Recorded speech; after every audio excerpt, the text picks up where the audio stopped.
it. Let's go for it.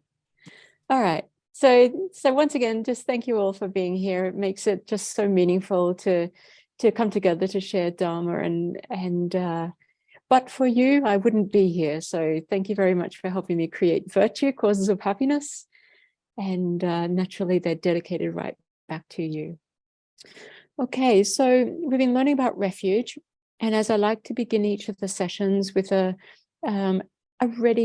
getting ourselves ready for refuge. You know, we're talking about the causes, things like, you know, fear of one's own suffering, which we can really talk about as renunciation, because we're aiming for pure refuge, being free of cyclic existence, and generating compassion and faith in the three jewels, and being able to deliver us from suffering to happiness. So let's just take a moment to incorporate the three principal aspects of the path and do a bit of a hopefully a meaningful, you know, meditation. So not just like a 5-minute one, but, you know, maybe like 10 minutes or something. And let's just get ourselves on the right path, on the right track for creating the most virtue. I can share screen at this point, and we can, may I please be enabled to share screen, Paula?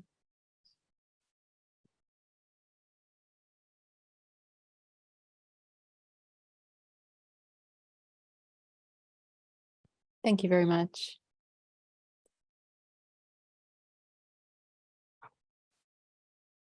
Okay, just move this up.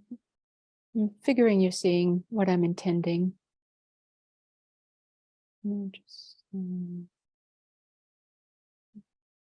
Yeah, there we go. I want to be able to see you guys as well. So we can take a moment and visualize Guru Shakyamuni Buddha in front of us. And you can imagine he's at the level of forehead, about maybe 2 meters away.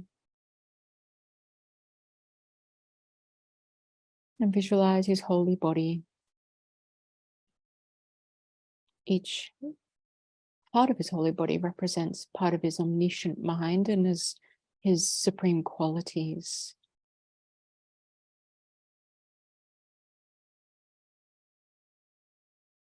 And so just try to stabilize it as much as possible.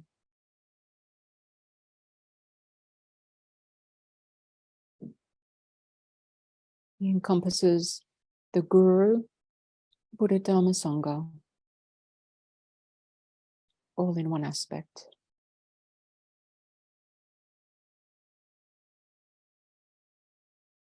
You can imagine light rays extending from his body, sending out limitless emanations to ripen sentient beings.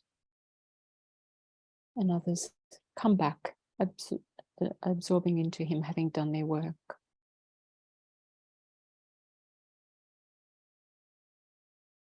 And he looks at each of us with his most compassionate, loving eyes. And he says, son or daughter of the lineage, if you want to be liberated from the suffering of samsara, I will guide you.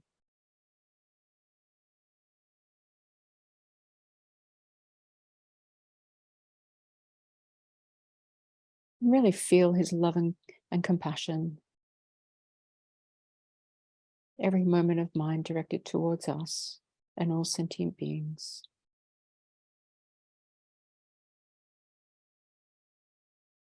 Everything for the sake of liberation. And we can imagine all sentient beings surrounding us. Father figure on the right, mother figure on the left. Those whom we find challenging in front. And all our support behind. Reaching out limitlessly, all in human aspect, but still undergoing the various individual sufferings of their realms.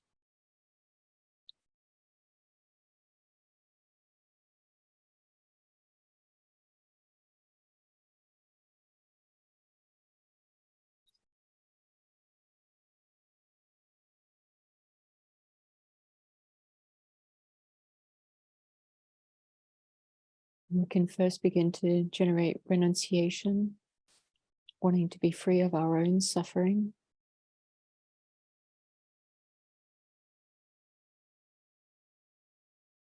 We've been circling in cyclic existence, beginninglessly, in all realms.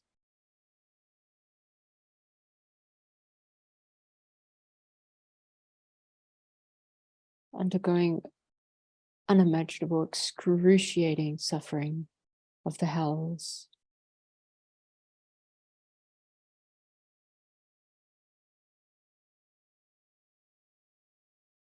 Extreme desperations in the hungry ghost realms.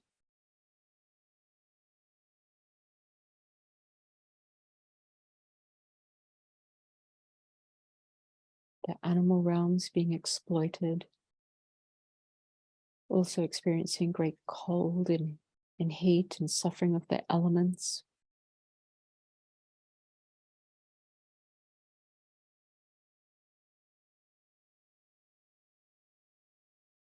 Left outside in the extreme colds.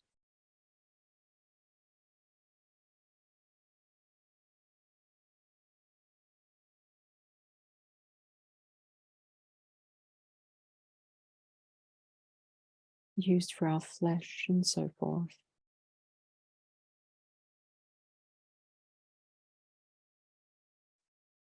Our rebirth as a human has not been without suffering.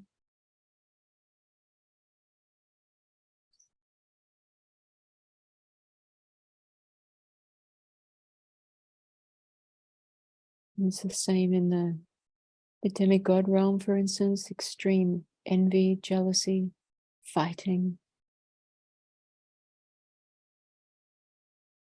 And so much mental suffering, even in the god realms.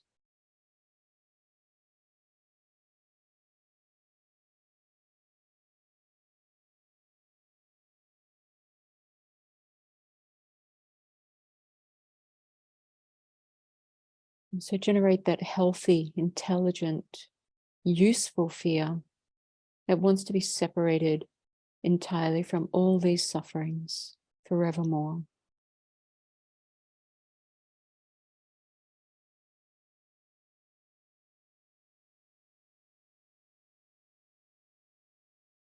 And turn your attention to the surrounding sentient beings.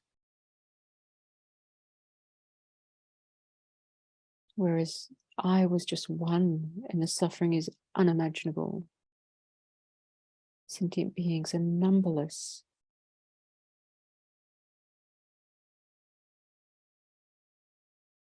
Their cyclic existence is endless unless we can help them.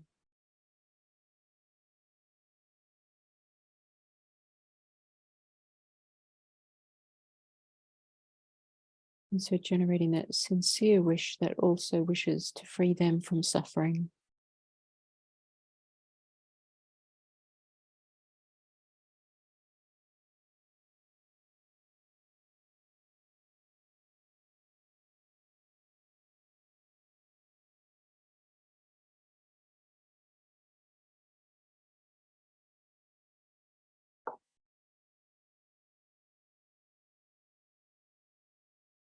The only way we can free ourselves and others from suffering is to come under the protection of the Guru, Buddha, Dharma, Sangha, the final refuge, the teacher of refuge, the Buddha, the actual refuge, the Dharma, true paths, true cessations, and become a Sangha jewel, Arya being, where we progress to become entirely free of samsara forever.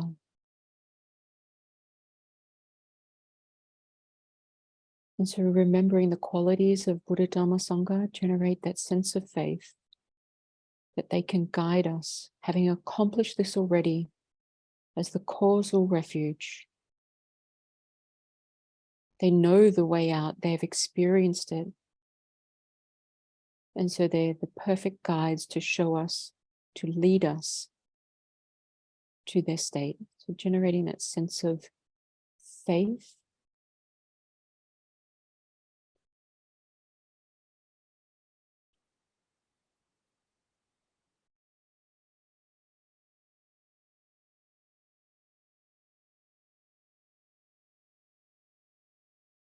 and becoming convinced that we too can achieve the resultant state. So take refuge, resultant refuge as well. That by developing the Dharma jewel in my own continuum, becoming a Sangha jewel and eventually a Buddha jewel, not only will I be liberated, but I too can benefit others to bring them to liberation and enlightenment.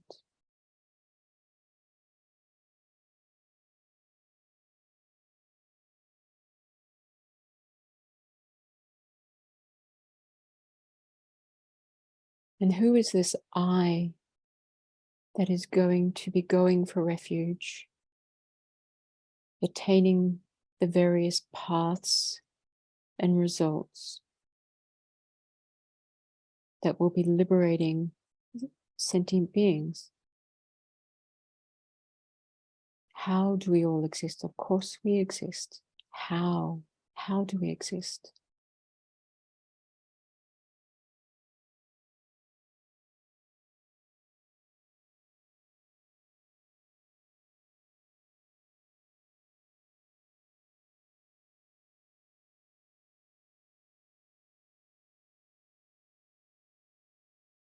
Whether it be ourselves or other sentient beings,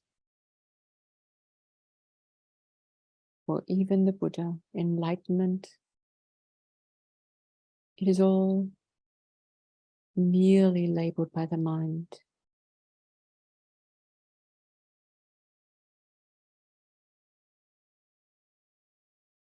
Dependently arisen.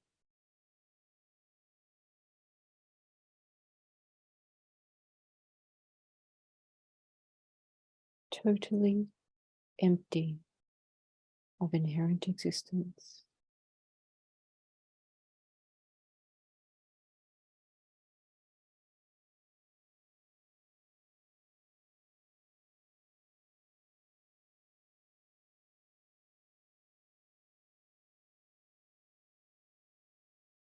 Because it is empty, it is all possible to develop.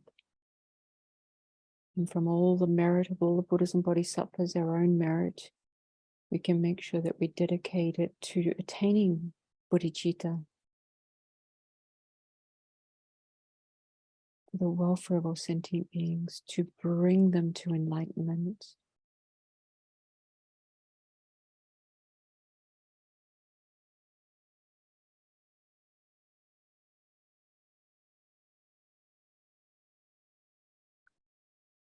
And then we can go for refuge. If you need the words, I've put it on the slide for you. And so reflect on these points as we do say the verse 3 times, trying to remind ourselves of the qualities, the causal refuge, resultant refuge, the fear, the faith, the compassion,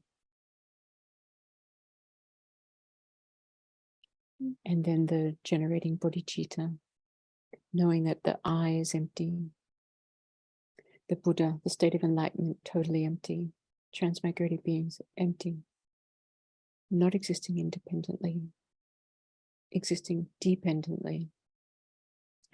I take refuge until I am enlightened in the Buddha, the Dharma, and the Supreme Assembly. By my merits of listening to the Dharma, may I become a Buddha to benefit transmigratory beings.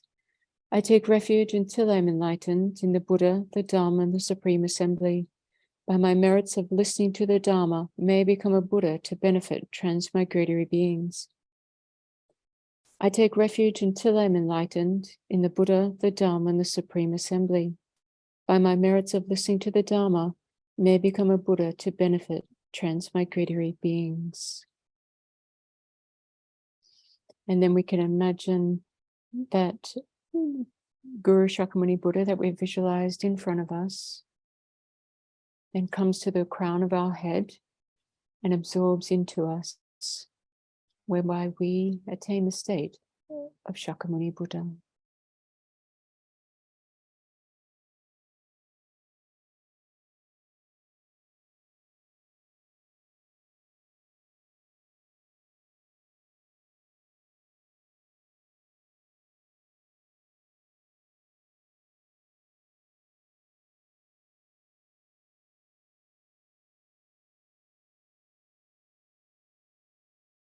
We send out beams of light with Buddhas on them at the tips, and they go out to all the sentient beings surrounding us, purifying completely all obscurations,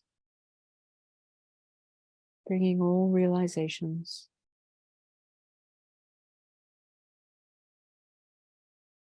Dissolving into them, whereby they too become Shakyamuni Buddha.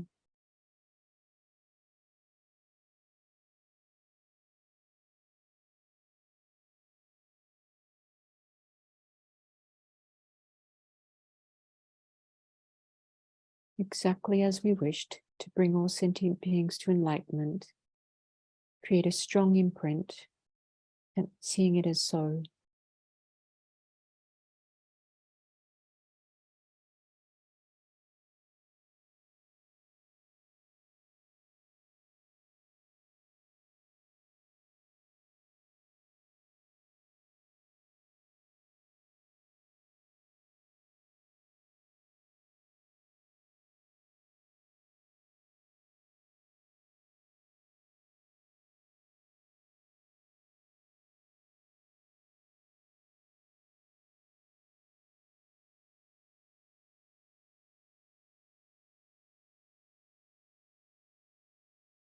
Okay, hopefully with a sense of readiness, we can come together.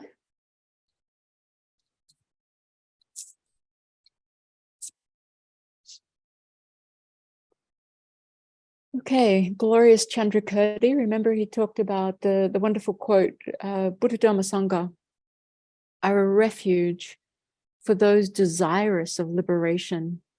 And so I think that's a beautiful quote to keep in our heart. That's the purpose of what we're doing here. And when we think of liberation, as Dan was asking, we can, in the first class, I believe, we can be thinking about great liberation as well, enlightenment.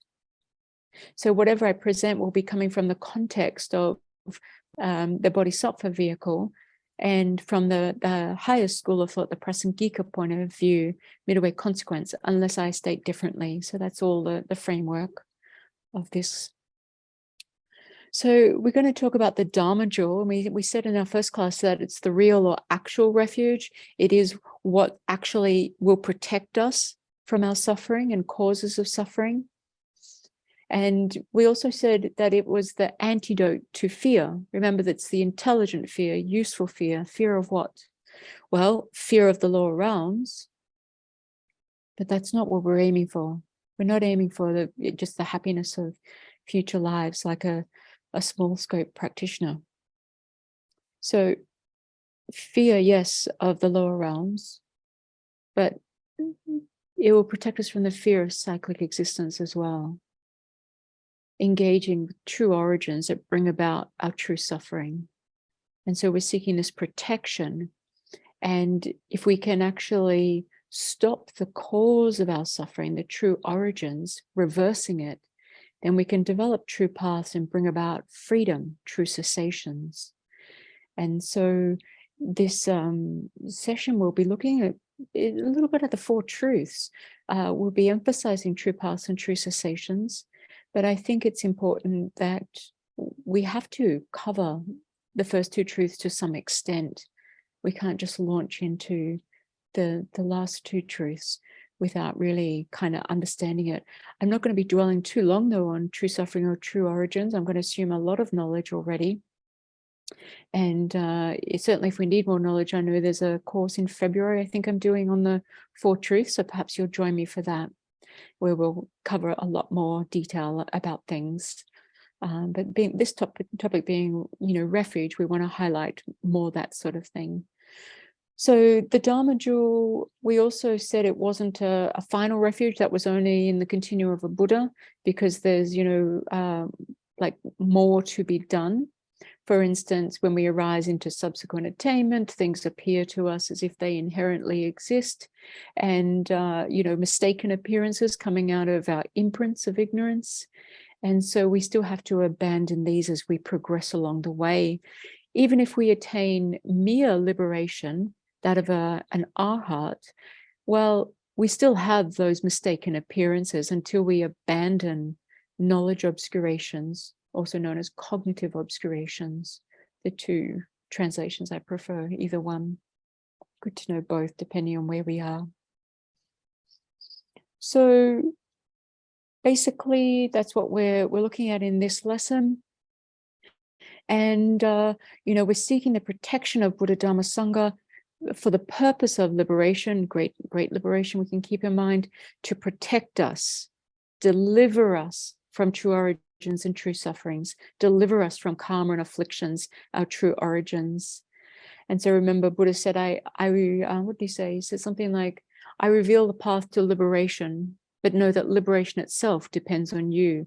So he can't do it for us. We have to do it ourselves. And the way we do it is by generating the Dharma jewel, true paths, true cessations, becoming our own protector in that sense. Okay, so when we look at the Dharma jewel, we're really looking at true paths or true cessations. So we're looking mainly here at the ultimate Dharma jewel, the Dharma that's realized and is in the continuum of Sangha jewel, Arya beings, superior beings. That's the main focus of what we're looking at. Of course, there is the conventional Dharma jewel, like the texts and so forth that teach the way to achieve true paths and true cessations. But they at some point will have to be abandoned as well. Like, a boat, when we get to the other shore, from samsara to nirvana, we leave the boat. We don't then pick it up and carry it across with us. So, we will have to abandon the texts as well. And, but they are a means to establishing this ultimate Dharma jewel in our continuum. So I thought, like from the Buddha's attained all of these states, and from the Buddha who taught the Dharma, and then the Dharma gets actualized in the continuum of the Sangha. So it's kind of like this cause and effect relationship from the Buddha, the Dharma, from the Dharma, the Arya Sangha. Okay. All right. So the other thing, I think I can go on to this now. So I just thought it was really important, if we're going to make sense of true paths and true cessations, then we want to be able to understand that liberation is even possible. Otherwise, why are we learning true paths and true cessations, true paths that will bring about true cessations, nirvana, liberation, enlightenment? If we don't even believe that liberation is possible for someone like us. So I won't be elaborating on the teachings of having Buddha nature. So that would be something that I assume you have all connected with. I can allude to it simply by saying that, every being with a mind possesses this Buddha nature. And this Buddha nature is in two parts. Usually we talk about the natural purity, our mind lacking inherent existence, can still be having stains, but those stains haven't entered into the very nature of our mind. So our mind is bound together with stains, but the stains have not penetrated the nature of the mind, which is clear and knowing. It lacks inherent existence, and therefore can be removed. They're temporary, they're adventitious. They can be separated from the mind, but it's not like taking a thorn out of the body. We've got to develop the proper antidote, and a powerful antidote at that. So before we get into that powerful antidote, which would be the true path, let's just briefly look at investigating the reality of the Four Noble Truths. When we look at suffering, so I think there wouldn't be a single being that would claim to not experience suffering. We've got, my goodness, it seems like heightened suffering in these last number of years. Everyone's experiencing like depression and mental illnesses, and, just like greater afflictions, greater negative actions, and greater conflicts. And, of course, all the usual that, trying to hold on to our relationships, and people leave us either through their own wish or through death, not getting what we want, not being able to retain what we want without it being separated from it. In meeting, there is parting, you know, all these sorts of things. So I think suffering is undeniable.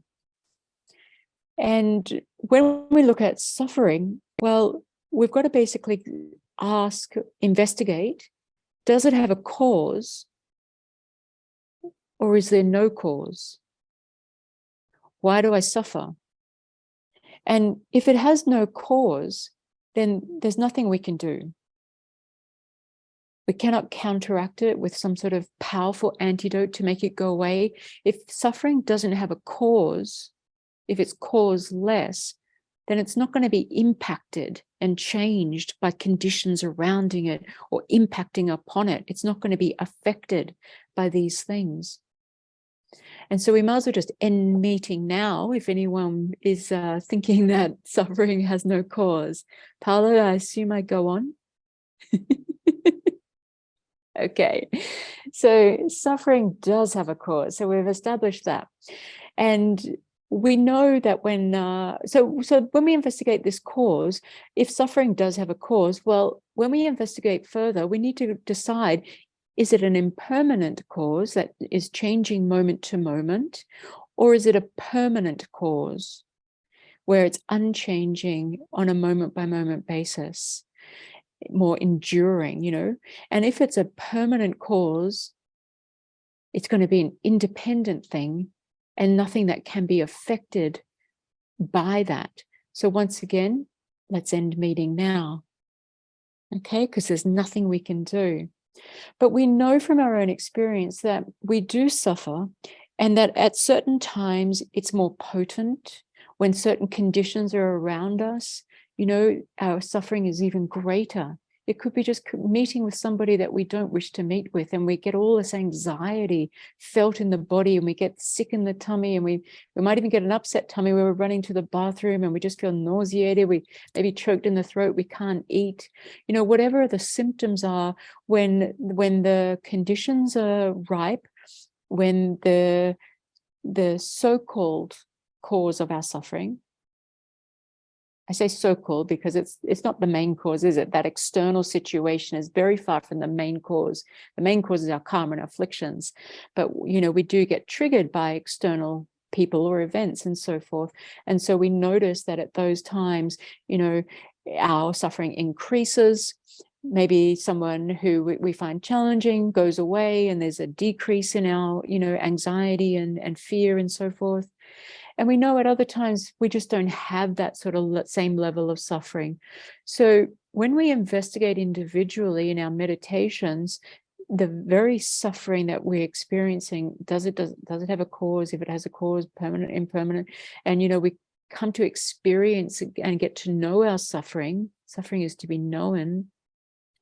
Then we can take great comfort in this, because it is impermanent, it is caused, it can be overcome. We can counteract our suffering with a really powerful antidote. So I was just thinking of this strange word I learned a few years ago. I don't know if you use it in America. We certainly don't in Australia. Horripilation. Do you know what the hell that means? Some fancy word. We call it goosebumps. You know, when your skin gets really like cold and you get all shivery and you get all the little goosebumps, right? So I don't encourage you to go and stand out in the cold, but you'll know exactly what I mean if you do that. And the cold is the cause of you getting that result, you know, the shivering, the clattering teeth and the goosebumps. So if we can stop the cause, which is the cold, being in the cold and the snow and not having the right warmth around us, then if we stop the cause, we can be free of the suffering, that goosebumps and shivering, clattering teeth.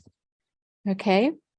So this is glorious. This is so, so precious, because if we experience true suffering and it is created by true origins, karma and afflictions, if we can stop the cause, our karma and afflictions, and chief of those two is the afflictions.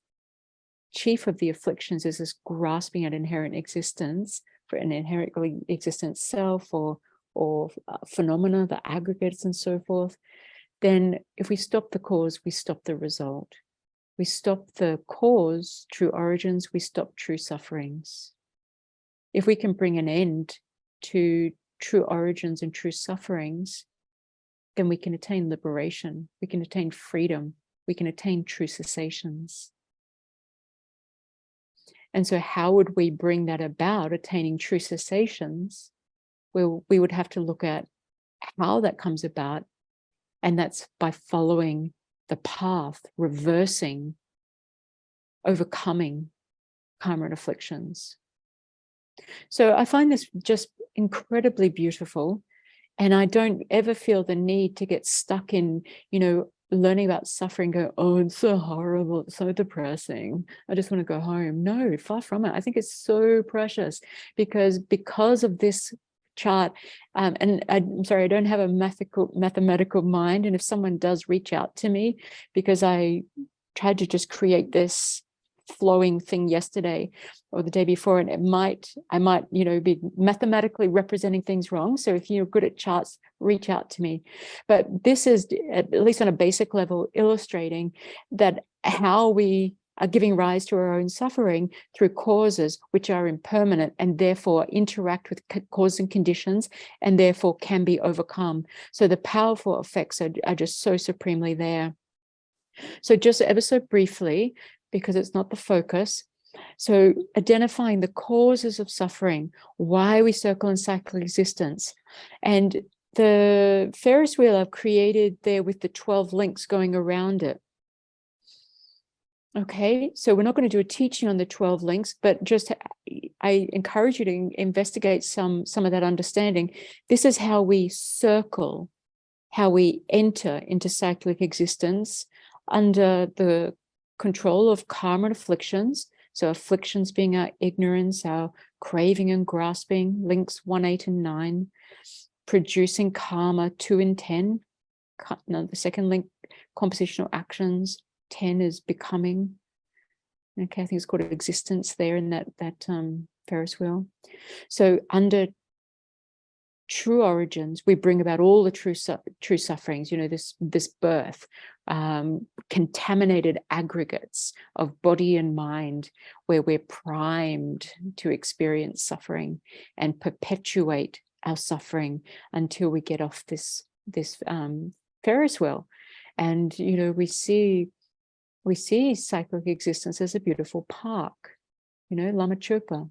So we need to actually develop this renunciation that gives up seeing the attachments of this life as something pleasurable, something to be attained. Geshe Lama Konchog said, I wasn't there for it, sadly, I only heard, but when he was in Australia and people took him to this place and everything, it was really beautiful and everyone's like, spellbound, captivated by the beauty. And he was just so unimpressed. And he was like, it's all contaminated. And it's kind of like, that's what we need. We need that mind that sees that all this craving and grasping and attachment is only embedding us further into suffering. And we won't always have this precious human rebirth. We will experience all 6 realms without our control. So grasping our true existence, whether it be inherently existent or truly existence, the same thing for the consequence school. When we grasp at something to exist in an independent way, we really separate everything into what's I am mine, and we protect what's like mine, whether it be our loved ones or our property or whatever, our body. So I am mine, and we sort of like this, we sort of isolate ourselves off. We cut ourselves off from other, those that might want to come and take what's mine or harm what's mine. And so we develop all this conceptualization and, exaggerations and, as if... I don't understand. And so Siri doesn't understand. I don't know if you heard her on my watch. She was weighing in on the conversation. So anyway, so I'll just see if this is important. Oh, yeah. So we develop all this conceptualization and, often the conceptualization becomes worse than the actual sufferings we experience, right? So we build all these things up in our mind, and then On the basis of improper mental attention, we give rise to the afflictions. So all of this is a cause and effect process. This is how we're continuing to perpetuate our suffering. This is how we give rise to afflictions, how we give rise from afflictions of attachment, aversion, jealousy, pride, and so forth, all that have come out of this grasping at an inherently existent independent self. We give rise to actions, karma, actions, all the actions of body, speech, and mind, driven by our afflictions, coming out of the chief affliction, ignorance, grasping at an inherently existent self.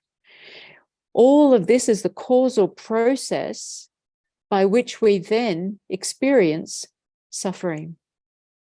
So you can see this causal process happening. Once again, stop the cause, we stop the results. Okay? So, okay.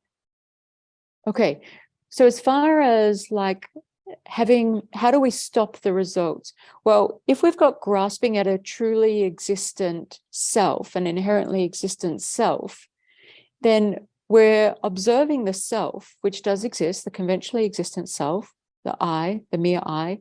We're observing the I, the existent I, the conventionally existent I, that's merely labeled on the basis of body and mind, but we're holding it to exist in a way that it doesn't. We're holding it to exist as if it's some sort of independent, unrelated self, as if when we search for that inherently existent self, as if it's findable in the body, a part of the body, or findable within the mind or a moment of mind. But when we search for an inherently existent self in the basis of designation, the body and mind, it's not found. So this is something we have to take into our meditation, and we'd have to do with lots of study. So this inherently existent self, when searched for, is not found. What we find is the lack of inherently existent self. So grasping at a true existence and the wisdom realizing the lack of true existence, these two are diametrically opposed. The mode of apprehension of, that grasp at true existence, and then the opposite of true existence would be the lack of true existence. So although these are directly contradictory, it's not just that they're directly contradictory that matters here. Because then you could say, well, they're directly contradictory. How come ignorance can't overpower wisdom? Okay. So obviously it's more than that. And let's see what I've got. Oh yeah, that's a good one. So we've got to have the support, this mind, this wisdom realizing emptiness has to be supported by valid reasoning. And for the bodhisattva, they're going to use lots of different reasons, and they're going to bring strength to their analysis, investigation through means of lots of reasoning. And they're going to prove to themselves through logic that this wisdom realizing the lack of true existence is the correct mind. It sees the way things actually exist, and the way things are perceived to exist and the way they actually exist is going to be true. It's going to be correct. It's going to exist as it appears. What they're seeing is, when they're wisdom realizing the lack of true existence, what's appearing is emptiness. What's appearing is the lack of inherent existence, the lack of true existence. And so things lacking true existence to that Arya's superior being, from the path of seeing onwards, to that mind, wisdom realizing emptiness, what appears accords with how it exists. It appears to lack inherent existence, and it does, in reality, lack inherent existence.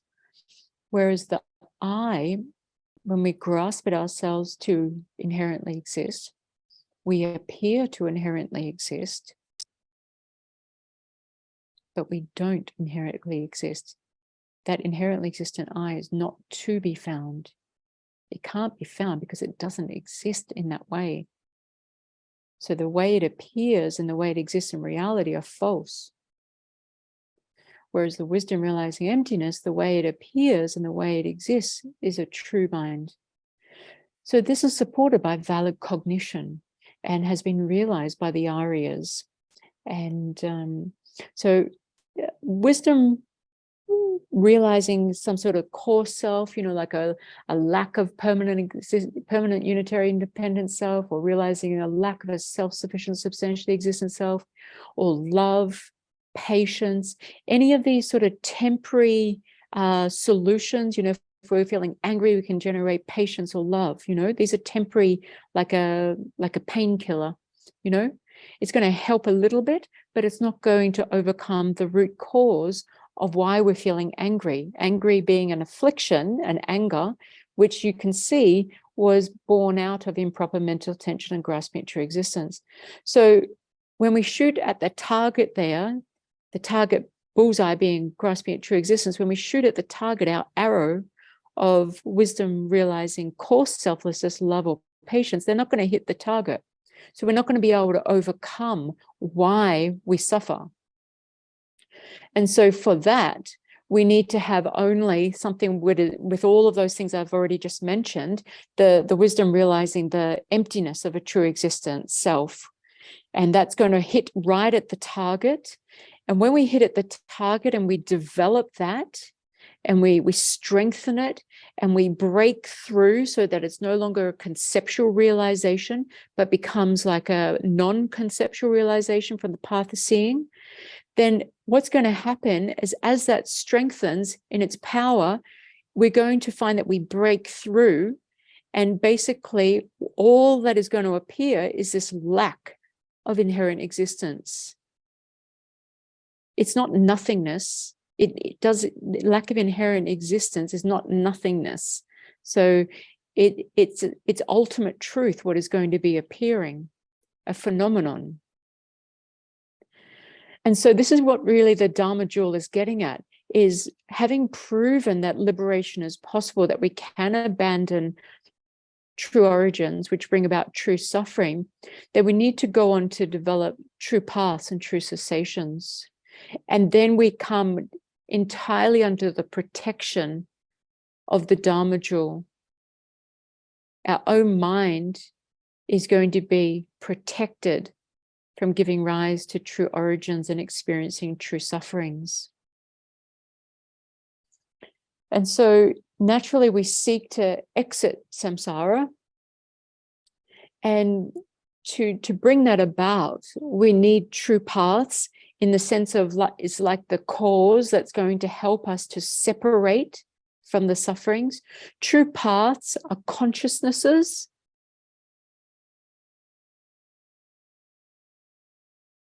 So they're minds, and a very potent mind. It's like this, they call it like a pristine awareness. So it's qualified by uncontrived renunciation at a minimum to be free from cyclic existence, that wish to definitely emerge. It's from the path of seeing, path of meditation, path of no more learning. So we've got, true paths beginning from the path of seeing, and then we can progress and get an ultimate true path, which would be liberation, nirvana, and then a supreme true path. We talked about that, I think it was last week, when we looked at the 4 bodies of a Buddha, and we said that of the essence kai, the emptiness of the mind of the Dharma kai, the omniscient mind, the essence kai was broken into 2 divisions. Remember, it was this natural purity and adventitious purity. So we're talking about that adventitious purity there.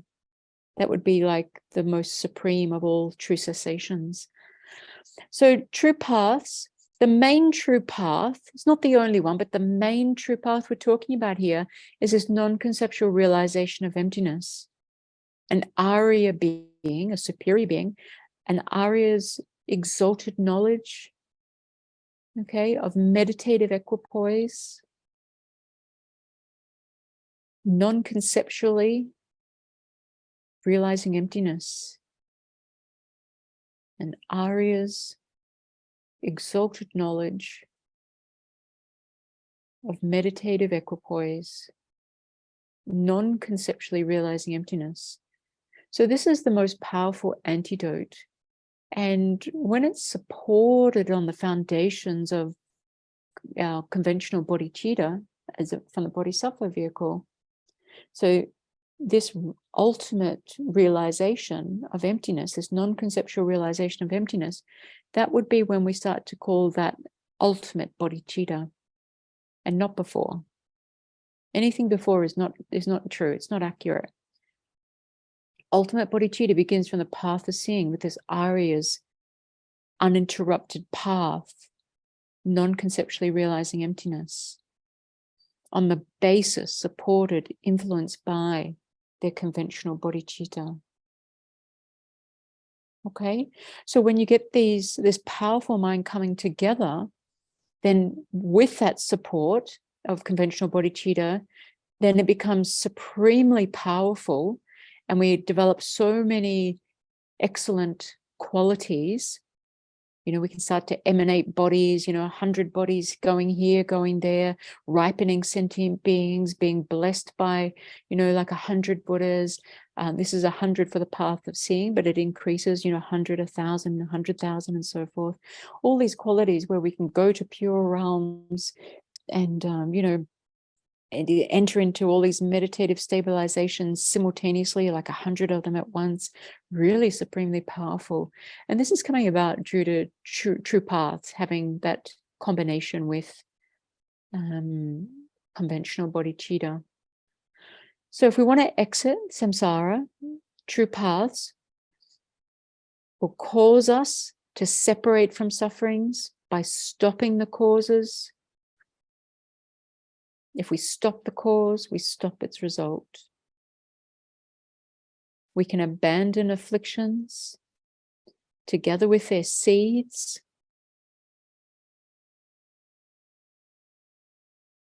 and accomplish all those excellent qualities. Okay? We'll talk more about it. It's not the final thing I'll probably say on true paths, but as an introduction for now. So that's going to bring about true cessations. I deliberately say bring about, because true cessations, the ultimate true cessation being nirvana, is not a result. It's not an impermanent phenomenon. It's a permanent phenomenon. So when we talk about true paths causing true cessations, I think it's kind of like, we think in these quotes, right? Inverted commas. It's a nominal cause bringing about a nominal result. It's not an actual cause bringing about an actual result.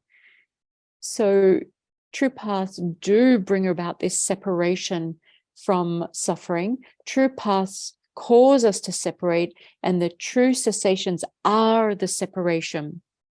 So the true cessations, from a consequence, middle, Prasangika point of view, are an emptiness, but they're not just a lack of inherent existence. There is this aspect of, remember we talked about the stains being adventitious, and we've talked about the supreme true cessation being this adventitious purity.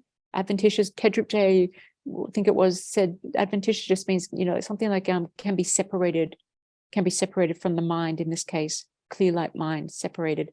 So these true cessations, although they lack inherent existence, that's one part of them, but they are this separation from suffering. They are this adventitious purity where the true path, at whatever level it's strong enough to abandon a portion of afflictions in their seeds, that part that's been induced by that true path to abandon it, to bring about its separation, that's the true cessation we're talking about. As we develop along the path and our powerful antidote becomes stronger, it's going to be able to be so powerful to even get out the very subtle stains as we progress. So I was thinking about an analogy, and it may be a bad one because I've not been to, beautiful Santa Fe yet, freezing in winter. So But you know how you guys supposedly love your, what are those, like the green chili burgers, apparently? Does that make sense to you guys? Okay.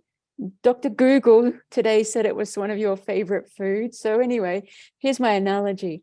Let's say you're munching into this, green chili cheeseburger, and you're going in for that first bite.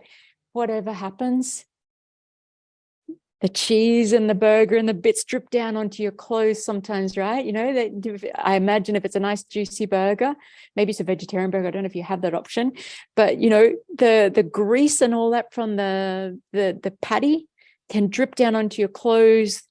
You can get all the cheese and maybe some nice sauce and everything, and it's all over your clothes, right? Oh my goodness, what's happened? So you get like the serviette and you start to wipe it away, and you can wipe away the cheese, can't you? And you can wipe away a bit of the sauce, but you've got a bit of a stain there. And even if you use like the serviette with some water, you're trying to get it out. But that oil from the meat, the burger, or however it's, veggie burger, however it's been fried up, it's not coming out with just some water, is it? You're going to need something more powerful to get out that final stain. So it's going to have to wait till you get home, chuck it in the wash with some pre-wash and maybe some soaking and all of these things, and maybe wash it once, maybe you got to wash it again, but eventually you're going to get this really powerful antidote that's increasing in its potency to overcome even the coarsest, to overcome even the most subtle of stains.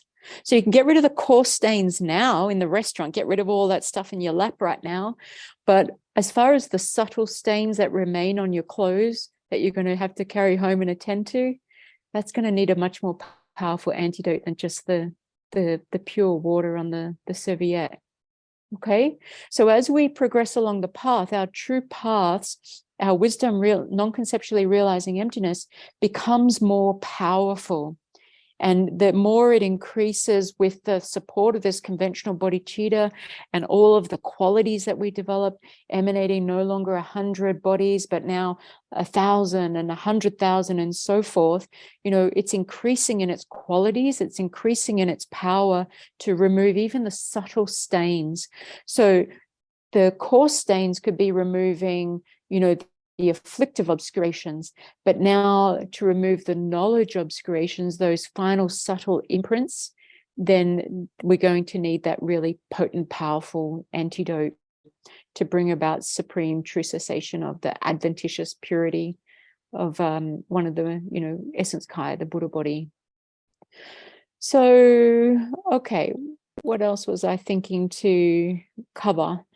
So the order that we actualize all of this is we're going to start with entering into the true path, the uninterrupted path on the path of seeing. That's our first true path, where we're non-conceptually for the first time realizing emptiness. Previously, it was just through the medium of a generic image, kind of like, a generic image. It's not like totally clear and naked. It's like you're looking at emptiness in your meditation as an analogy with glasses. And, there's this separation between you and the object you're realizing. But when the non-conceptual comes about, it's like there's nothing impeding you. It's just this naked appearance, like vividly naked appearance of lack of inherent existence without now a medium of the generic image. So you break through to that and you actualize the true path. So you actualize of the qualities, you actualize the true path first. And then at that point, actualizing your true path, you become a Sangha jewel. And, as you progress through that powerful antidote, which is like overcoming or abandoning the obscurations, just a portion at a time, right? Due to the power of what it can overcome. As it's abandoning or antidoting, you haven't yet abandoned, you haven't yet antidoted, but you're in the process of that uninterrupted path, non-conceptually realizing emptiness. So it's being so powerful it's going to bring about the separation of the afflictions and their seeds. When it brings about that separation, then you have abandoned or separated from a portion of karma and afflictions. So that's the true cessation, which arises subsequent to the true path. So when we think of Dharma jewel, we think of the ultimate Dharma jewel, we think of true paths and true cessations. Now, our fundamental nature of mind is this clear light. It's luminous and pure and all that sort of thing. And the stains, they're adventitious. They can be removed, separated, purified. They haven't become one with the nature of our mind. Otherwise, when we're angry, we'd always be angry. We couldn't separate from our anger if it was one with the nature of our mind. We couldn't even apply an antidote of love or patience because it couldn't coexist with the strength of the anger. And so it hasn't entered in the nature of mind. It can be separated by powerful antidotes, which are the true paths that are applied. And so this is showing that true cessations are possible. I think it's good to learn the reasoning behind these things. Otherwise, we really don't develop beyond our blind faith. And I don't think we please the Buddha because, you know, the Buddha said we need to test these teachings. We don't just blindly accept them. And so I think it's good to hold on to whatever reasoning and then investigate it on our cushion. We see, how is this so for me? And test it against, you know, your own practice and so forth.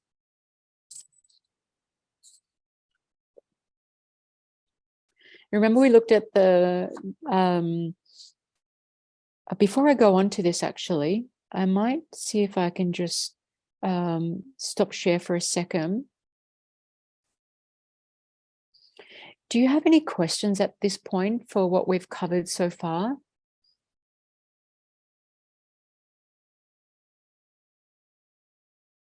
Everyone's okay? Yeah, Venerable Pema, Dan here. I've just got a quick one. So sometimes I hear the term karma and afflictions. Sometimes I hear the term karma and delusions. Mm-hmm. Are they the same sort of thing? Are they the same thing? Yeah. I think so. From my mind, they are. Yeah. So basically, it's just getting at true origins. So karma and afflictions, karma and delusions. Many different translators are using different words. Someone might be more intelligible here with a Sanskrit knowledge. Hang on a second. Do you know the Sanskrit term for ultimate Dharma jewel? Sanskrit term, that's a different question. Dani, for things like that, questions that are general, just don't do it to a direct message, please do it to the group so they can see as well, okay? And as for your first question, we can talk about that at the end, or Paula can give you what you need for that, okay? Thank you. Yeah, thank you. So Dan, yeah, I don't know what the Tibetan word is that's getting translated for affliction sometimes and delusions at other times, if it's the same word. I imagine it, you know, it's the same meaning, right? It's talking about true origins. What's the cause of our suffering? Karma and afflictions. And we often say karma and afflictions, but as we know, afflictions are what cause karma, you know, in that arisal of suffering. Mm-hmm. So, and the most important of those two is afflictions. Yep. So if we can stop the afflictions, then we stop generating new karma. From the path of seeing, once we start antidoting those afflictions, we don't generate any new projecting karma that will throw us into realms. We've still got karma in our continuum to be overcome, but we actually stop generating new karma. So yeah, Dan, I think it's probably the same thing. I think lock it in as saying the same thing.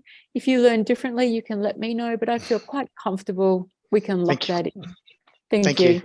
Anything I say, you guys should check up and test as well. Yeah. So Dani, ultimate Dharma jewel, I need the Sanskrit, I'll find it. Okay, thank you. I'm sorry, I don't know the Sanskrit for ultimate Dharma jewel. So yeah, I'm sorry, I can't help with that. Apologies. Anyone else with any questions with what we've covered so far? Seems quite clear.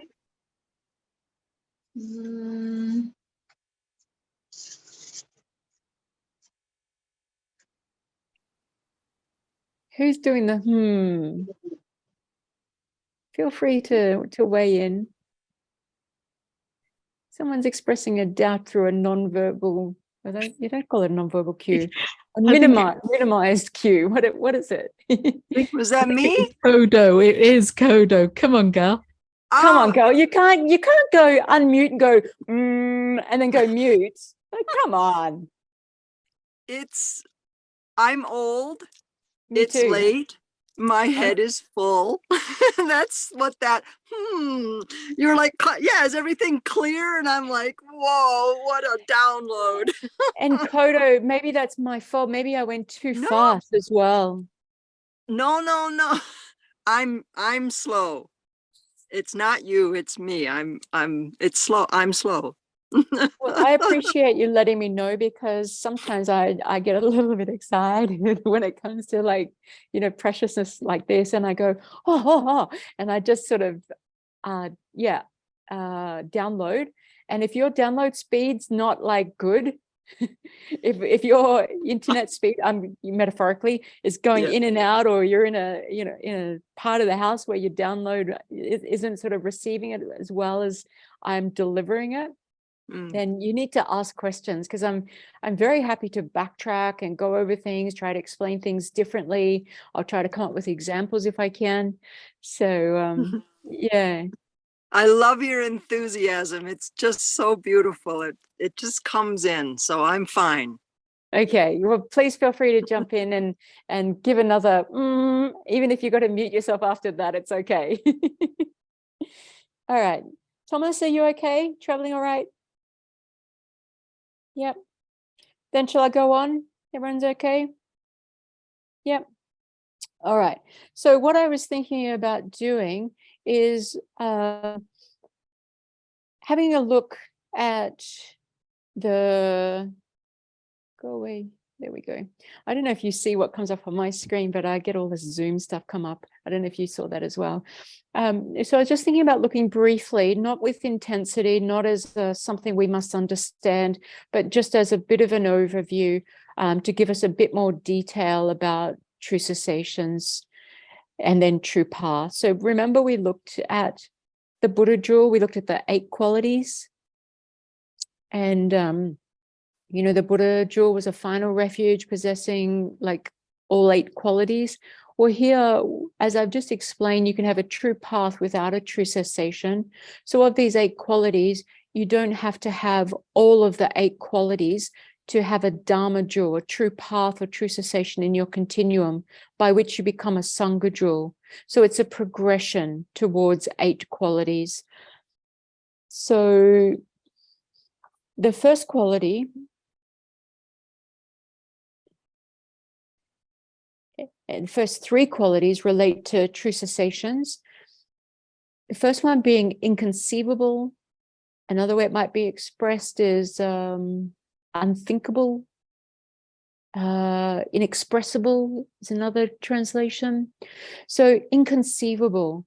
So we're talking, remember, true cessations. I want you to remember that it's got 2 aspects of purity. One aspect is the lack of inherent existence. So it's an emptiness. Another part, another purity, is this adventitious purity, where it's a portion of afflictions and the seeds have been abandoned or separated from the mind. So this true cessation, being that emptiness and having that adventitious purity as well, that separation, it's inconceivable. We actually, Kodo, you're justified, because you cannot express it or convey it in words. Okay, I've just been going blah blah blah, hoping I would hit at some of the spot, but of course I, in that meditative being. So we're all justified in we are, and this unthinkable inexpressible, lack of inherent existence. It talks about this natural purity part. Okay. Now, when we say free from the two, now we're talking about the adventitious purity part. The first part was the natural purity, the lack of inherent existence. Now the next part of true cessations talks about adventitious purity. Free from the two. What are the two? Karma and afflictions. Okay. So it's free from, or it has abandoned karma and afflictions at a particular level. Might be the path of seeing, or, you know, first ground, second ground, third ground, 10th ground on the path of meditation. It's at a particular level. It has been abandoned depending on the strength of the true path, the powerful antidote. So the true path is what is doing the abandoning of karma and afflictions, afflictive obscurations, knowledge obscurations, but it's the true cessation that has abandoned, you know, freed, separated from the mind, and attained that adventitious purity. It's non-conceptual, okay? Once again, talking about that adventitious purity.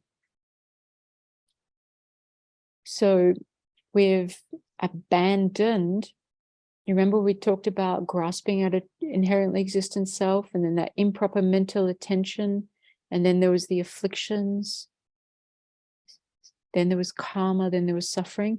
So it's without conceptions, it's without that conceptual improper mental attention that, you know, superimposes and exaggerates, and, you know, coming out of that grasping out of true existence. So it's abandoned that level of grasping at true existence, which was the root of karma and afflictions. So even if we just get that idea and can hold on to that true cessations from the Prasangika point of view are an ultimate truth, they're in emptiness, they have one part that's a natural purity, lack of inherent existence. They have one part that's an adventitious purity, the separation from the, you know, the karma and afflictions at a particular portion of our, you know, where we are on the path. That it's from the path of seeing, through the path of meditation, on the path of no more learning. If we can just hold on to that, that's what we're aiming for when we aim to develop the Dharma jewel in our own continuum. Okay? So how do we bring that about?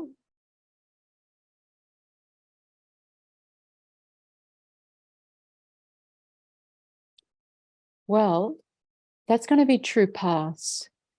And when we talk about true paths, the main true path is that Aryas, you know, or superior beings, no longer an ordinary being, because now they've non-conceptually for the first time realized emptiness.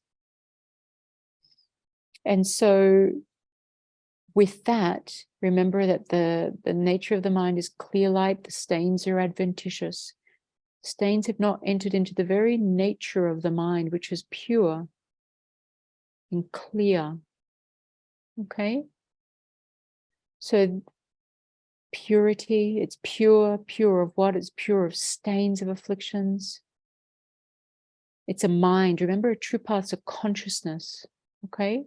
A very powerful consciousness. It's clear. It can, you know, obviously now realize ultimate truth.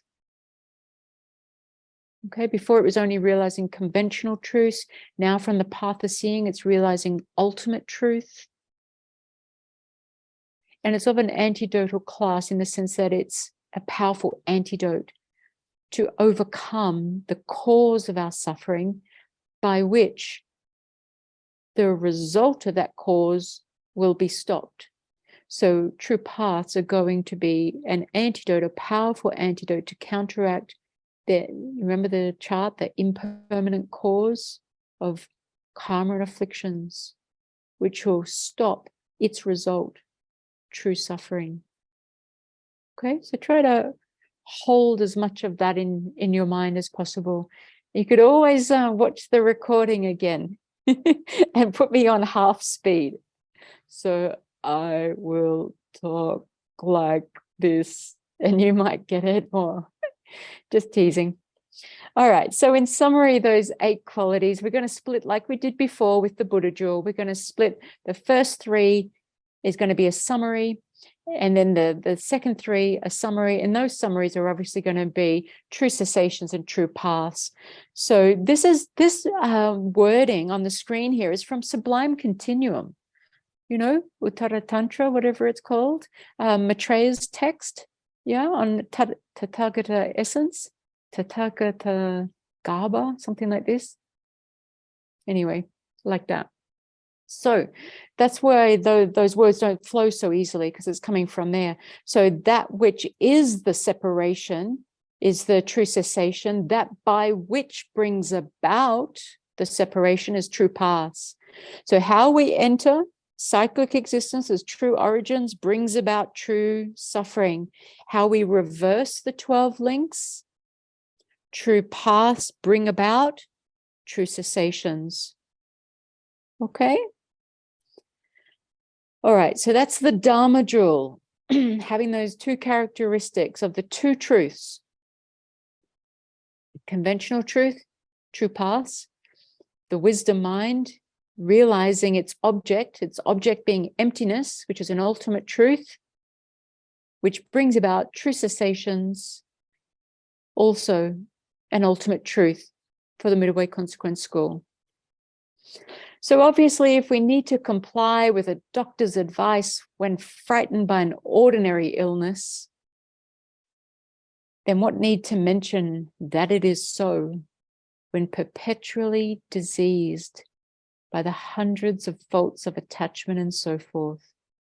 So we're relying on the supreme doctor, the Buddha jewel. He's written the prescription of what we need to do. We, the patient who are, with this terminal illness, perpetually diseased, suffering again and again, taking rebirths and cyclic existence under the control of karma and afflictions.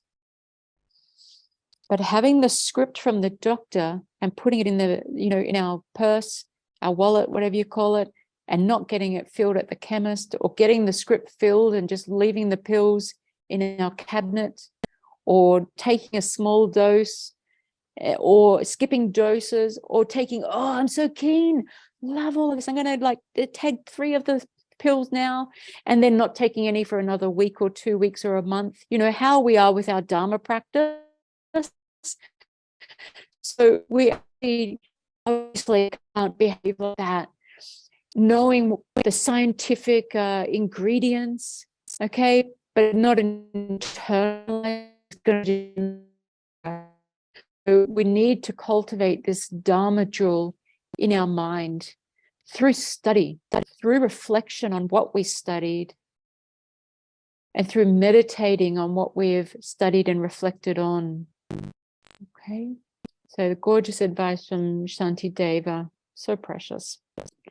All right, so we might look at increasing our strength to this Dharma jewel, and we've got to, because these are how we're going to increase our faith, so that when we take refuge, and also we're taking refuge in the Dharma jewel, the causal Dharma jewel that already exists in others' continuum. They've already actualized the Dharma jewel. They've become Sangha jewel. They know the remedies. And so they can then help us. We can rely on them for how we too can attain the Dharma jewel in our continuum, the resultant refuge, become the Dharma jewel. When we become the Dharma jewel, by developing this true path, true cessations, we become the Sangha jewel. And eventually, when we abandon afflictive obscurations, knowledge obscurations, we become the Buddha jewel. So we can look at increasing our faith and all that sort of stuff and entrusting ourselves to the Dharma jewel and getting some ideas from you guys on that.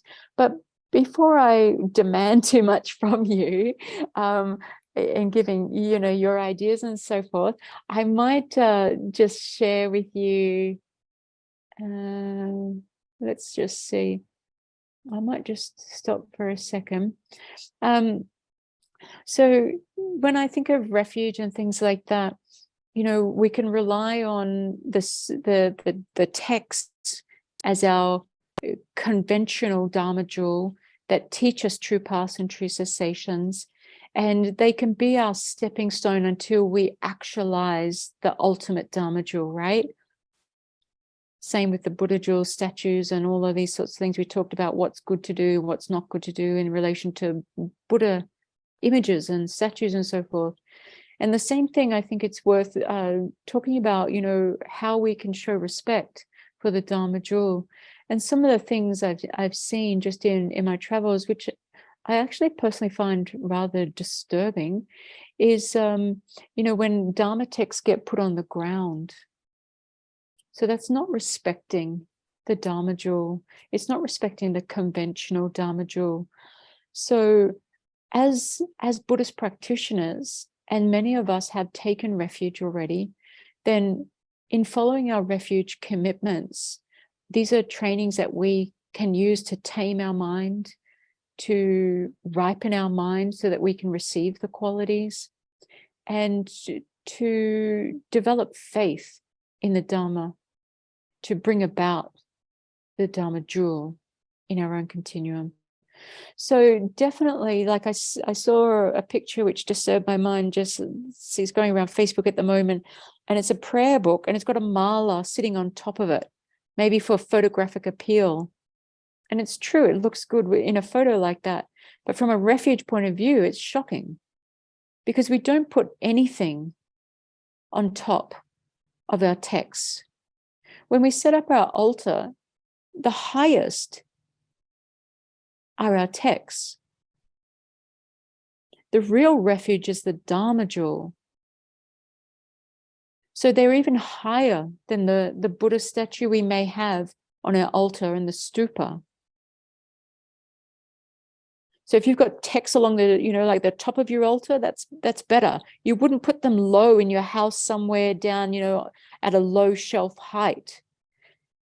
So the Dharma is something very much to be revered. Virtue is to be revered as something that, protects the mind, brings about happiness. We want to guard our virtue. We want to stop it from being destroyed by anger, wrong views, and so forth. We want to encourage the virtuous seeds to sprout, grow, flourish, blossom, And so simple things we can do in relation to the conventional Dharma jewel can help us with these. I'll just see if these are relevant to what we're doing at the moment in the chat. Can you talk of having Dharma on an iPad and how you're streaming movies or sports on YouTube while having Dharma? Yeah, see, it's an interesting question. Person called iPad. What's that person's name? Can you type it in the chat so we can have a conversation? My name's Mark, sorry. Thanks, Mark. Thanks, Mr. iPad. It's a good question, Mark. Did I say it right, Mark? Mark, yes. Yeah, cool. It's a good question, Mark. And also, when you think about it, when you trash files, so I don't have an iPad, but I'll just talk from this, computer I've got in front of me at the moment. I have on my computer, there's, probably some movies. I don't know where, because I generally don't watch them, but there'll be some there. Sports, no, Mark can't relate to that one anymore. And there's a lot of Dharma, and there's going to be a lot of files that are non-Dharma, and even Dharma that I send to the trash can, right? So that's, in the technology, I think the main thing is what we need to have is a mind of respect. We are going to be mixing on our computer non-Dharma and Dharma. And that's I mean, we can barely afford one computer. We can't go and have two, can we? Or two iPads and stuff. So it's just going to be the way it is. But we can at least adopt a mind of respect so that when Dharma is open on the screen, what is being revealed is Dharma. So we have very much a Dharma mind in relation to it. When it's closed at night, I still don't put the computer at the end of my bed where my feet are going to be pointing at it, even if it's going to be in a case. And I put it on my desk, away from my feet and, up higher, and it's a clean desk. So even when it's not visible on the screen, I know there's Dharma on there. So having that mindset. What I do for my own stability of mind, or whatever you want to call it, when I trash files, I just go Oma Hum, Oma Hum, Oma Hum, and I send it to the trash file, because I feel so like bad otherwise if I'm going to be trashing Dharma. Do you know what I mean? Sending it to the bin, it just feels so wrong. So yeah, that's just the way I get around it. Do you have ideas, Mark, that you can share? No, I just remember Rinpoche mentioned it once, and I forgot what he said, but it's basically being mindful that because like when I get home, sometimes I have my iPad, I'll throw it on the couch, but like on iPad, you have this little app for where you keep all your books. Oh yeah, yeah. I remember that. So, I mean, I just always forget, and I just was wondering, if you could embellish, because Rinpoche did mention about, because you can potentially be disrespecting Dharma materials. Sure, like right? You mentioned, like physical books, putting them on a seat or on the floor, and so I always forget. Like I keep my computer on my car seat, and things like that. So yeah. But like you said, maybe it's good to have a dedicated device. Well, if you can afford it, but I mean, that may not be realistic. And on that note, if my computer dies and you can't get in contact with me, there's a reason for that. And I'll do my best to get to the shop, but it's going to threaten, it's 10 years old. It's threatening death already. So just know, Paola, if I ever just conk out of a meeting, don't panic and we'll just reschedule or something. Okay. But see, that's the way, Mark. The thing is, we're going to be able to tame our mind if we are mindful that there is Dharma on there, and the person who benefits is ourselves. Okay. So I think it's good practice to actually be more mindful and try to, purify where we're not mindful, because you're the person who benefits the most, not just you, Mark, but all of us, if we do that. Yeah. So we do what we can with what we know how. When we know more, we do better.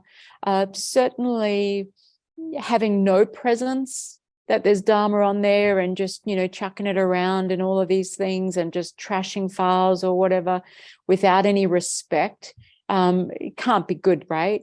So at least trying to be mindful of the preciousness. This is the Dharma that liberates us from suffering forever. Okay? So another thing that comes to mind, if we see $5 or, $10 or something on the ground, we're probably going to bend down and pick that up. I know I would, for that little amount. I'm not Bill Gates, where it, I lose money in the time it takes to pick up, some money off the ground. I think they say for him. But, money we're going to pick up off the ground, aren't we? If it's if it's 10 cents or something, we probably wouldn't bother. But it's like $5, $10, we probably would. Do you agree? Yeah. I'm thinking I'm talking to the wealthy here. I would, right? And that enthusiasm that we would pick it up with, go, woohoo, lucky day. Would we have the same speed and enthusiasm to pick up prayer flags that are on the ground? Prayer flags that are touching the ground? A piece of Dharma that's on the ground? A text that falls, You know, we're over in a different location and the wind comes in and blows something onto the floor and it's Dharma. So quite often we see the value of $5 or $10 and we'll pick it up in a hurry. And if we can train our mind to see the value and the preciousness of the Dharma, that which liberates, then this would be a good mind to have. Does that help at all, Mark? Yeah, no, thank you. Yeah. Okay. So yeah, just other things we can do is, you know, obviously not just throw it in the bin, you know, appropriately Dharma burn if we're going to have to destroy things, and you know, come to value even just one syllable of Dharma. Okay, so these are good practices. Putting books under your bed that you're going to be laying on top of, very much not a good thing to be doing as well. So remembering to put things in a high place. The other thing I see which disturbs me greatly is when I see people take their glass off and just chuck it on their text. You know, nothing should go on top of that text, particularly worldly objects. The only exception is like if you're outside and or there's this wind blowing and you can't see the text, you might, you know, use a part of your mala to cover some of the text to stop it from, you know, blowing the pages away. But pretty much it's in extreme circumstances when you're going to place anything at all on top of the text. Okay, so Dan's got something there. Thanks, Dan, for putting that in the chat about how to care for materials in the digital age. So we can all make sure we can click on that link at some point to bring up. I've just opened it on my screen now, from the FPMT. Precious Rinpoche. Caring for Dharma materials in the digital age. So I hope everyone can see that. He's saying Dharma books contain the teachings of the Buddha, and thus they have the power to protect us against lower rebirths and, you know, samsara, and bring us to enlightenment. So naturally they should be respected. And this includes whether they be on our phones, you know, iPads, laptops, hard drives, USBs, you know, all these devices we have. So Mark, he's saying it should be treated with the same respect as the Dharma text and viewed as revealing the path to become free from samsara and achieve enlightenment. So you have to respect it as rare, sublime Dharma. Yeah. Thank you so much for that, because I remember hearing that. Yeah, good. Yeah, Yeah. good. And thanks to our friend Dan as well for getting us the link so Dan. quickly. So yeah, that's fabulous. So let's go back to Zoom. Now, Carter's got her raised hand up somewhere there. Hello, hello. Odo, go. I live in a van. A van is pretty small. So I've been building small bookshelves up high as best I can, but I have a lot of books in here. So I wrap them in a beautiful beloved cloth, and then I put them where I can put them. But I do it wrapped in a cloth so that they're in a special place, special way. So I can't keep building shelves around my ceiling. So I live in a very small van. Yeah, and you can't have a roof rack because then they'll be out in the elements. No. Snowing right now. Yeah, I only prefer to imagine.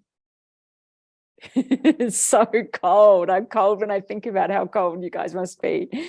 So yeah, definitely. It sounds like you're doing everything that you can. And by wrapping them, you know, you can be offering the material, the covering and so forth, so that it's not just, you know, wrapping them in some worldly way. We wrap a Christmas present or something like that. So yeah, offering, you know, like that. It sounds like you're doing all that you can with the space you have to be as mindful and respectful as you can. And that's the key. We're trying to develop respectful, virtuous states of mind to see the preciousness of the Dharma in a scriptural form as a stepping stone to actually tasting the Dharma, in the sense of true paths, true cessations in our own continuum. And speaking of tasting, the other thing we want to avoid is, you know how you see often spit on the finger and then we put the spitty finger on the page to turn. Okay, so that's also not a good practice, because, you know, it's kind of like putting your spit on the text. So whether we all get thimbles and walk around like that, or whether we just try to, you know, rustle the pages, but it's good. It's a good practice to overcome that spitting on the text. Okay, any other questions or ideas? You could, Aaron's asking, can we put Dharma books on other Dharma books? Yes, I see no reason why not. Because this is an excellent question. Where's your face so I can see? Aaron, that was you, wasn't it, who asked that question? Yeah. Okay, so I like that question a lot, Aaron, because it prompts me to think about something else. So I think it would be okay to say that, yes, it's totally fine to put Dharma texts on top of Dharma texts, you know, valid sources of Dharma, right? Because we can't develop a mind that thinks that this Dharma that the Buddha taught is more important and, you know, precious than this other Dharma taught by the Buddha. Do you see what I'm saying? Like we're separating in our mind as good and not as good Dharma taught by the Buddha. We don't want to do that. That would be abandoning the Dharma. That's a very heavy. All of the Buddha are so precious and are needed for us to progress along the path to enlightenment. So we, you know, putting Dharma books on top of Dharma books, I don't think you've got to then focus on going, oh, well, I've got to put my highest yoga tantra on top and then all the other tantras underneath. And then I've got to do the, you know, according to the three scopes, the Mahayana. And then, you know, like, I don't think we need to do like that, because we might be in our mind seeing as more important something and less important another. And we want to definitely avoid, you know, categorizing the Dharma in that way and abandoning the Dharma by thinking this part isn't as important, or, you know, this part isn't for me. And that's the other thing is, you know, it's very easy to abandon the Dharma and to fall into criticizing the Dharma if we get disheartened thinking, oh, this is too complicated, I'm tired, I'm cold, it's late, I don't know what she's talking about, I don't think I need to know this anyway. You know, when we start to sort of have thoughts like that, when things get a bit too much for us, I know that wasn't you, Coda, you were eating it up, and I rejoice. But, you know, we can sort of think, oh, it's just too hard, I don't understand this, I'm not coming to class next week if it's going to be too hard, I don't want to do it. That can be also abandoning the Dharma. So when we don't understand something, just, you know, put it on the shelf, metaphoric shelf for now, and when the time is right, I'll be ready for it. But we want to make sure that we're not engaging in any sort of negative thinking about the teachings of the Buddha, that this is not for me, this part I don't understand, this is not for me, this is not where I'm at, I don't get it. You know, who knows if past and future lives exist. I'm not going to accept that. You know, it's better not to come down on a definitive conclusion like that, which would be a wrong view, denying something that does exist to say it doesn't exist. It's better just to say, you know what, I don't really understand them right now. That's something I need to investigate. And maybe now is not the right time, but I hope to be able to understand it in the future. You know, something along those lines, so that we're always keeping a very much an open mind of respect. Okay, so the previous question, also not underlining with black ink. So that was that Mark? Was that Mark, right? Mr. iPad. So yeah, that's another thing, you know, underlining with black ink, maybe creating cores for like the lower realms, the whatever that black line hell or whatever it was called.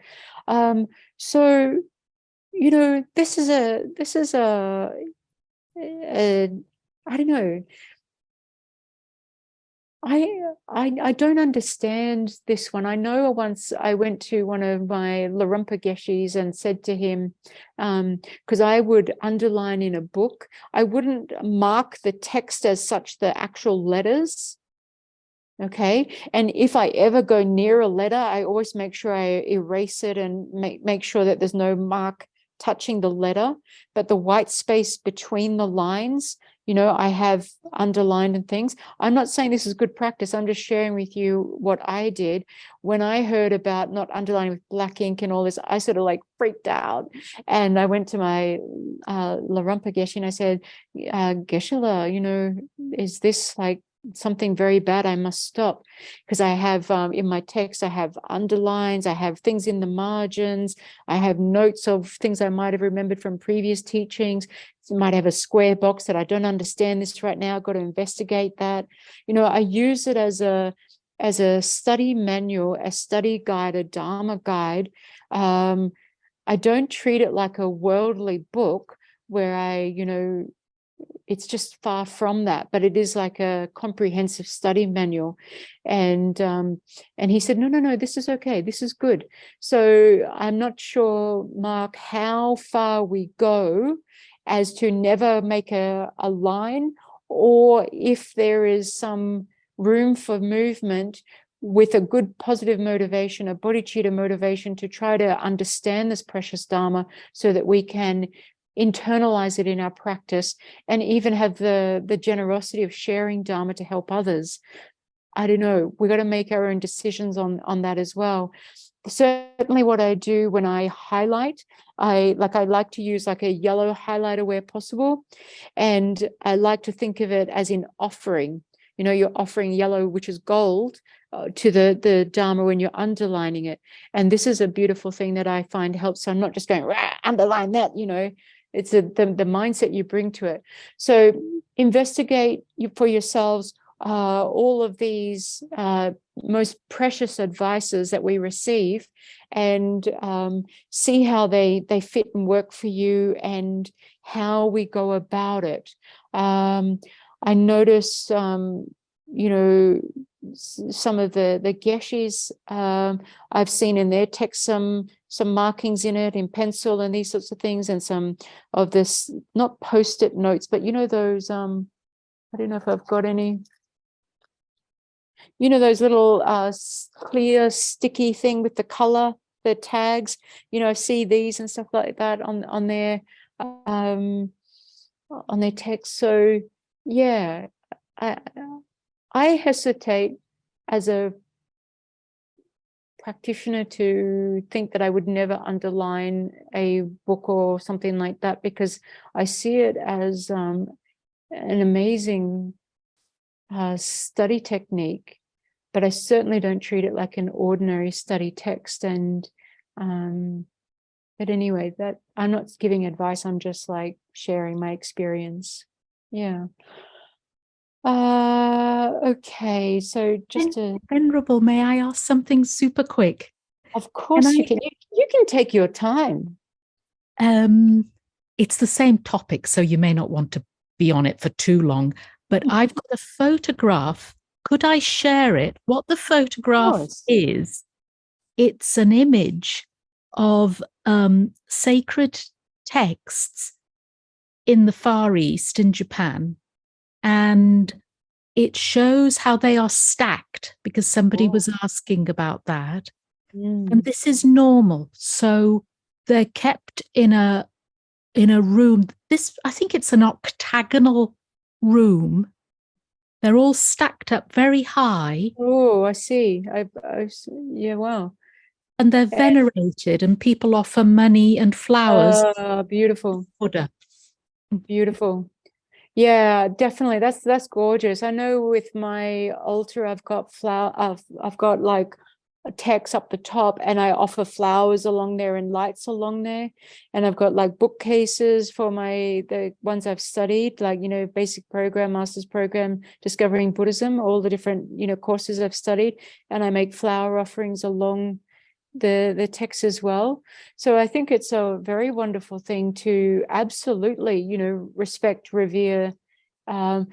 this is the means by which we develop the Dharma which liberates us. So it's definitely something so precious. And whether it be on your iPhone or iPad, wherever it is, I think it's a beautiful part of our practice to know its significance and remember its significance like that. Yeah, thank you. These are really good questions and good ideas, and prompting us to actually try to, you know, do well with our refuge. Okay, so I might just go back to sharing screen then for a little bit, just to end the last 10 minutes or so. Now, we've opened so many things on our screen in the meantime, haven't we? Let me go back to here. Okay, so we're talking about things to strengthen our connection and increase our faith, and we've done a lot of that just now in the last little bit of time sharing. So thank you for that. Certainly, I should have a drink. Excuse me a second.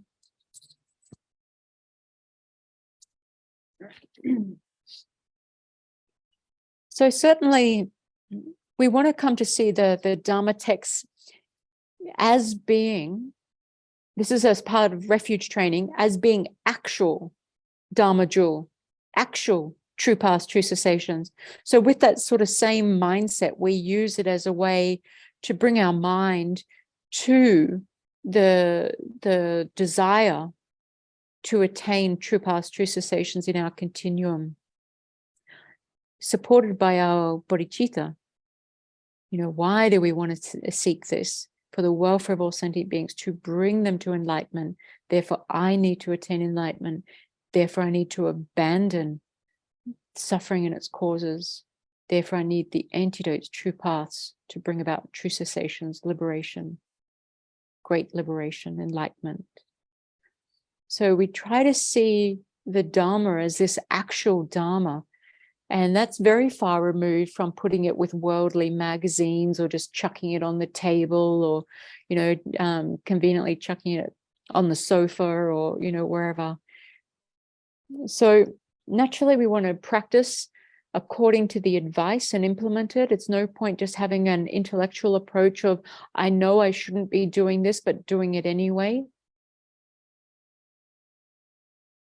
I know I shouldn't be chucking my you know, phone with Dharma on the bed when I come in the bedroom, and, you know, or putting my text on the floor, or putting my mala or my glasses on top of text, or hurrying to pick up $5 on the ground, but meanwhile disregarding the you know, the prayer flags that are laying on the ground. You know, whatever it is, whatever the advice is for, in this case, refuge advice, then we want to make sure that we implement all these strategies as much as possible, because the more we can develop the mind in virtue of seeing the preciousness, understanding the preciousness, the more we're going to align ourselves with embodying that, seeking it. Yeah. So we want to engage in as much study as possible. I wonder sometimes if, you know, people are afraid of study, because sometimes I've heard, you know, things that are, oh, it's too hard, or I don't need to know that, it's more important I do retreat, or these sorts of things. But, you know, what are we retreating on? What are we retreating from, unless we've actually done some study, you know? So we definitely need study. We definitely need the reflection and the meditation. And when we study, it helps our reflection. It informs our reflection. It's not separate, and it informs our meditation, you know? So the more we can bring understanding to a topic, the more it's going to be illuminated in our mind and make sense, and insights will come, and we'll see connections, things that we hadn't even thought of before. You know, things come together. And this is why His Holiness says that when you pick up a Dharma text, you can read it 9 times And each of those 9 times, you will get something different from it that you hadn't before. Okay, so I think it's something not to be afraid of, the study and go straight into reflection meditation. This is not the way. We need all 3. Our main job is to, if we have a guru, to supplicate the guru to moisten our mind, soften our mind in the form of guru devotion, to not just intellectualize what we learn, but to to be able to kind of like allow it to permeate our mind, our hearts. And what we need to do is supplicate the guru and purify negativities and accumulate merit. These are like our 3 main practices. Without supplicating the guru, without any sense of guru devotion, we're going to attain intellectual knowledge, but it won't bring us realizations.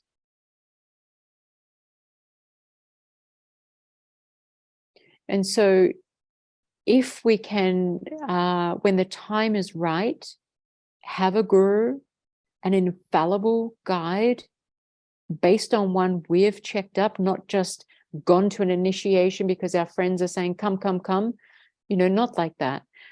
But if we have a guru that we feel a karmic connection with, that we feel is the one to soften my harsh edges and crush my ego, and on whom I can rely and have that humility and respect with, then we're going to receive so many blessings depending on the power of our devotion. So the higher our devotion, the higher our blessings, the higher our realizations. From the guru comes the blessings, from the blessings come the realizations. This is how we moisten and soften the mind. So this supplicating the guru is an important one. The more we can develop guru devotion, the root of the path, the more we can develop the path. The more we can not give rise to wrong views, which will destroy any virtue or merit. Okay, so that's an important one. And then, not just accepting things to be so, but checking up, using reasons, investigating, using logic. Then when we adopt something as our own on the basis of our own understanding and reasonings and logic, then we can't go beyond that by somebody telling us something opposite to that. If we have a firm foundation and it makes sense and we can understand the reasoning, then, this is a really powerful thing that we then cannot be swayed off our path. Someone charismatic comes along and we're swayed, not like that. When we're grounded in our knowledge based on reasoning and logic, then we feel very much, like firm in our refuge, Buddha, Dharma, Sangha, and so forth, in our direction of, seeking, desirous of liberation. We take refuge in Buddha, Dharma, Sangha, like that. And then living in vows, when the time is right, it's good to live in vows. Then even when you're asleep, okay, you're accumulating virtue. So due to the power of the vows. So if the time is right to live in lay vows or monastic vows, and if the time's not right, then we can aspire to one day be able to live in those vows. So these are just some of the things that I thought might be useful. Then I'm mindful of the time and we want to get on with dedications, but I think I've got time just to quickly go over this next slide. When there's a practice which I'm hoping you guys might get to do in the retreat weekend, if that person who's leading you has the wish to do so, and that would be going through the purification practice around Buddha, Dharma, Sangha. And some of the things we've mentioned already today is about we don't want to be criticizing the lesser vehicle, the Hinayana, thinking that we don't need it. We're Mahayanas and this, like, this sort of thing. This is just utterly wrong. The Four Noble Truths were the first teaching, and this is the most precious framework for all the teachings. So we cannot discard some teachings as not important. So, or thinking that, our school, the Galupas, we know best, and then the Nyingmas, they had this view, and it's, we can't be falling into those sort of wrong views and abandoning and criticizing the precious holy Dharma, or dismissing any teaching. I've alluded to that already, saying, oh, it's so hard, I don't understand this. I'm not going to do that. Not like that. We don't want to be abandoning the Dharma by showing disrespect.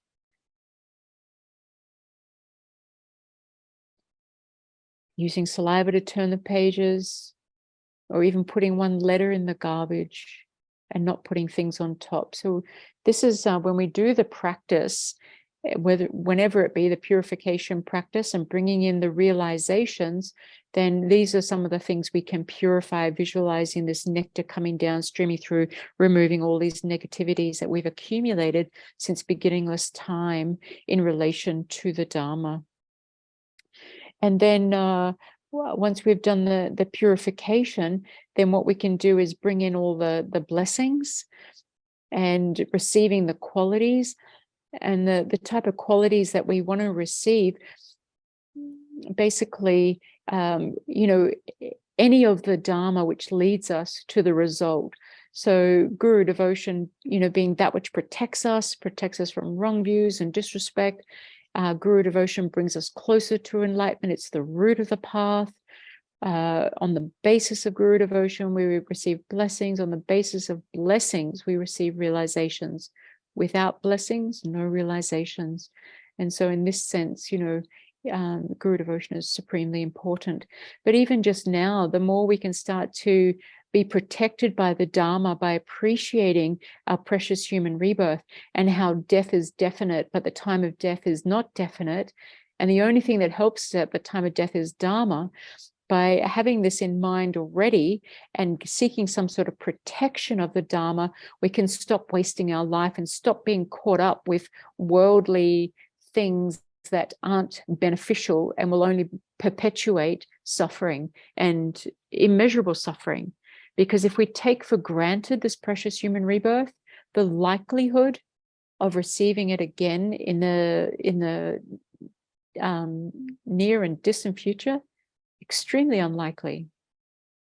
If we can't make use of it now, what good is it to us? Why would we, feel that we have the causes to receive it next time?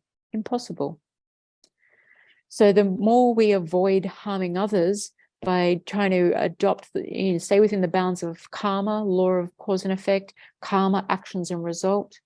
If we avoid harming others, then we're going to be receiving a state of mind that's going to be peaceful and relaxed and free of obstacles. And if we watch the small virtues, how they can, karma increases, right? So even small virtues we create, like small drops fill a bucket. And even with the non-virtues, small non-virtues can overwhelm us because karma increases.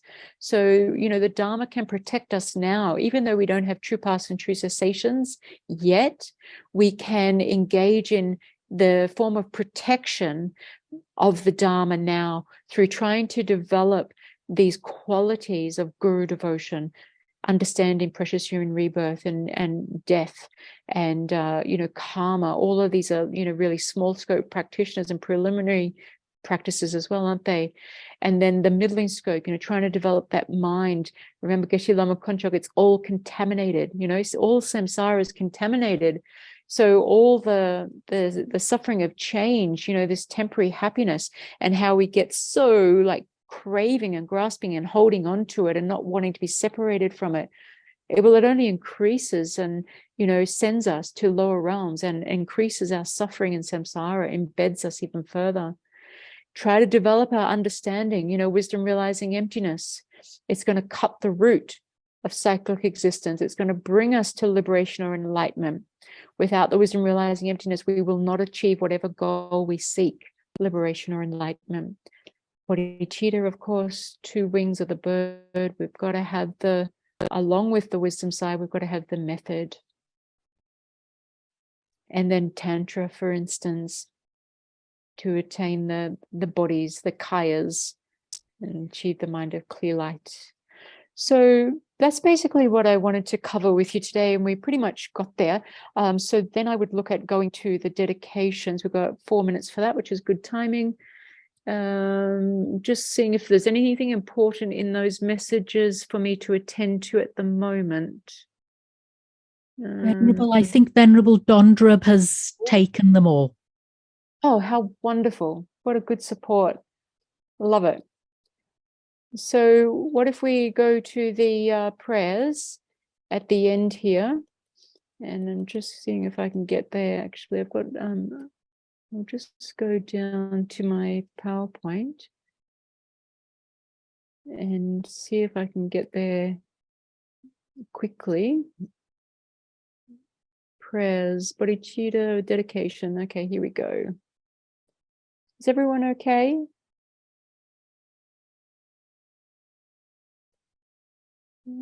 Okay, share screen. Caution.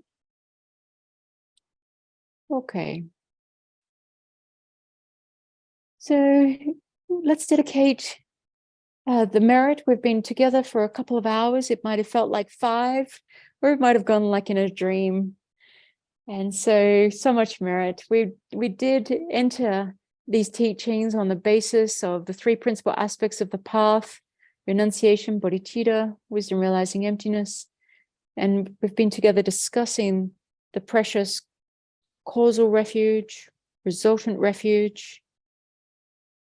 So precious, from which we seek protection, not merely for ourselves, but to be of highest benefit to others. And so rejoice in each other's virtue and rejoicing in our own virtue. And if you like, you can recite with me.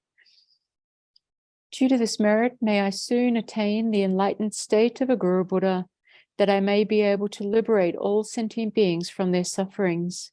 May the precious Bodhi mind, not yet born, arise and grow, and may that born have no decline, but increase forevermore. Whatever white virtues with us created, we dedicate as causes, enabling us to uphold the holy Dharma of scriptures and realization, and to fulfill without exception the prayers and deeds of all the Buddhas and Bodhisattvas of the 3 times. By the force of this merit, may we never be parted in all our lives from Mahayana's 4 wheels, and may we reach the end of our journey along the paths of renunciation, bodhicitta, pure view, and the 2 stages of the tantric practice. Incomparably kind and supreme Tenzin Gyatso, the wish-granting, wish-fulfilling jewel, source of every single benefit and happiness in this world, may you have a long life and all your holy wishes be spontaneously fulfilled. You who uphold the subjural's moral way, who serve as a bountiful bearer of all, sustaining, preserving, and spreading Manjunath's victorious doctrine, who masterfully accomplishes magnificent prayers honoring the 3 sublime ones, Savior of myself and others, your disciples, please, please live long. Okay, and we have 1 minute left. Thank you, everyone, and I hope you have a wonderful week, and may everything just flourish for you in your refuge.